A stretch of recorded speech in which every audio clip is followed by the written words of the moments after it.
Assalamualaikum warahmatullahi wabarakatuh. Bagaimana kabarnya? Masih tetap semangat? Tentunya tetap semangat dong untuk belajar. Yuk, pada pertemuan kali ini kita akan membahas tema 2 persatuan dalam perbedaan, subtema 1 rukun dalam perbedaan. Yang mana pada pembahasan kali ini kita akan mempelajari 3 muatan. Yang pertama bahasa, IPS, dan IPA. Pada muatan bahasa, KD Pengetahuan 3.4 menggali informasi penting dari buku sejarah menggunakan aspek apa, di mana, kapan, siapa, mengapa, dan bagaimana.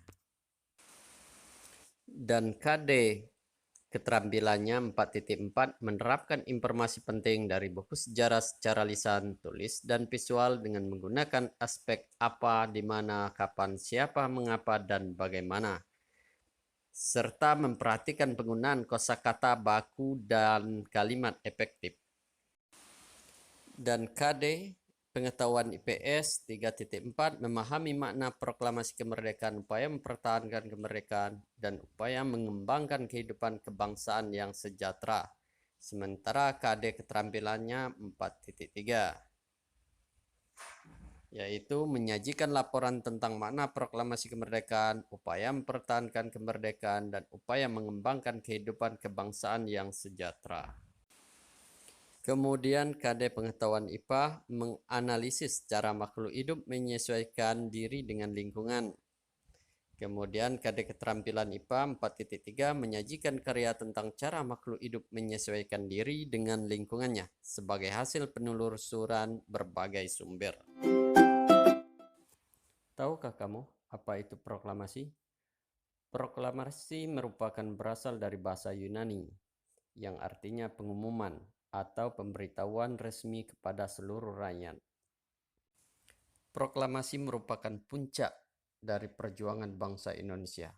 Proklamasi kemerdekaan yang disampaikan adalah sebagai tanda dimulainya kehidupan baru. Kehidupan yang bebas menentukan nasib bangsanya sendiri yang terlepas dari tekanan, penindasan, dan ancaman dari bangsa lain. Proklamasi kemerdekaan Indonesia merupakan tanggal sejarah baru bagi kehidupan bernegara bangsa Indonesia. Beberapa makna proklamasi kemerdekaan bagi bangsa Indonesia.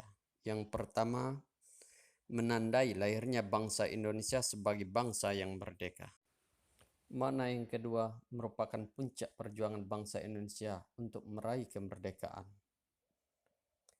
Makna yang ketiga, mendapat pengakuan dari dunia luar. Makna yang keempat, merupakan bukti bahwa Indonesia merupakan bangsa yang mandiri. Dan makna yang kelima, merupakan landasan untuk bersikap terhadap dunia. Lalu, siapa yang membuat teks proklamasi dan membacakan proklamasi?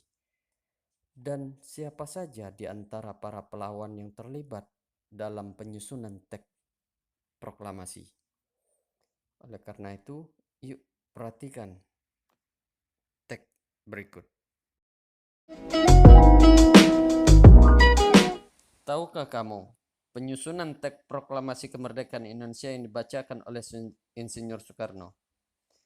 Teks proklamasi kemerdekaan Indonesia disusun oleh Soekarno, Muhammad Hatta, dan Ahmad Subarjo di Rumah Laksamana Maida di Jalan Imam Bonjol nomor 1. Naskah tersebut disusun dengan cara mengumpulkan ide-ide dan juga mendiskusikannya terlebih dahulu. Setelah susunan bahasa dalam naskah proklamasi dianggap sudah runut dan bagus, naskah tersebut diketik oleh Sayuti Milik dan ditemani oleh Burhanuddin Muhammadiyah. Yang awalnya naskah proklamasi yang sudah disepakati akan diketik menggunakan mesin tik Laksamana Maida. Berhubung mesin tik milik Laksamana Maida menggunakan huruf kanji, maka Sayuti Milik meminjam mesin tik milik konsulat Jerman.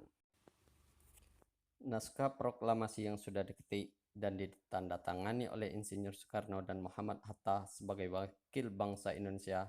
Selanjutnya pada pagi hari dilakukan upacara proklamasi di halaman rumah Soekarno, yaitu di Jalan Pegagasan Timur nomor 56, yang sekarang dikenal dengan Jalan Proklamasi nomor 1 pada pukul 10 WIB hari Jumat.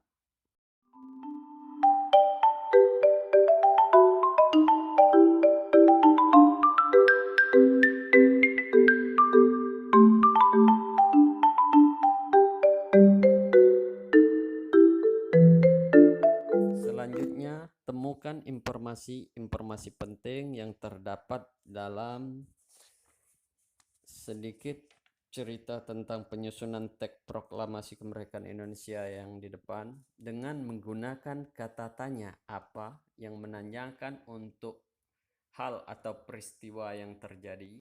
Siapa untuk menanyakan seseorang atau pelaku yang terlibat dalam suatu peristiwa? Kapan untuk menanyakan waktu yang terjadi dalam suatu peristiwa? Di mana? Kata tanya menanyakan tempat terjadinya suatu peristiwa. Kemudian kata tanya mengapa menanyakan penyebab terjadinya suatu peristiwa dan bagaimana untuk menanyakan cara atau proses terjadinya suatu peristiwa. Selanjutnya cara tumbuhan menyesuaikan diri terhadap lingkungan. Yang pertama, penyesuaian tumbuhan terhadap kondisi lingkungan. Setiap jenis tumbuhan memiliki ciri-ciri yang berbeda. Adapun tumbuhan yang memiliki ciri khusus pada tubuhnya seperti batang berduri, daun yang lebar, ataupun akar yang muncul ke permukaan tanah. Perbedaan ciri setiap jenis tumbuhan merupakan salah satu bentuk penyesuaian diri atau adaptasi terhadap lingkungannya. Berikut contoh adaptasi tumbuhan terhadap habitatnya. Yang pertama, adaptasi tumbuhan di lingkungan kering. Tumbuhan yang dapat hidup di lingkungan yang memiliki sedikit air disebut dengan seropit, seperti contoh kaktus, kurma, lidah buaya, cocor bed. Kemudian adaptasi tumbuhan di lingkungan yang berkadar garam tinggi. Tumbuhan yang dapat hidup di lingkungan dengan kadar garam yang tinggi disebut dengan halopit. Contoh lingkungan dengan kadar garam tinggi yaitu laut, muara sungai, dan pantai. Contoh tumbuhan yang hidup di lingkungan berkadar garam tinggi yaitu pohon bakau. Selanjutnya adaptasi tumbuhan di lingkungan air. Tumbuhan yang dapat hidup di lingkungan air disebut dengan hidropit. Contoh tumbuhan hidropit seperti teratai dan eceng gondok. Teratai beradaptasi dengan memiliki daun yang lebar untuk mempercepat penguapan. Daun yang lebar juga berfungsi agar dapat mengapung di permukaan air. Eceng gondok memiliki pangkal-tangkal daun berongga yang berfungsi untuk membantu mengapung di permukaan air. Akarnya lebat untuk menjaga keseimbangan tumbuhan agar tidak terbalik. Selanjutnya adaptasi tumbuhan di lingkungan lembab. Tumbuhan yang dapat hidup di lingkungan lembab disebut dengan higropit. Seperti contoh tumbuhan begonia dan tumbuhan paku. Begonia adalah jenis tumbuhan berbunga yang mekar sepanjang tahun.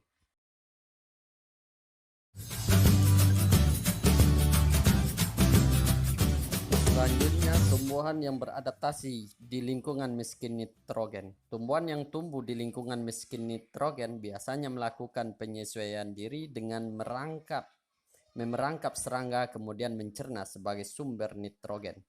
Contohnya kantong semar dan penus.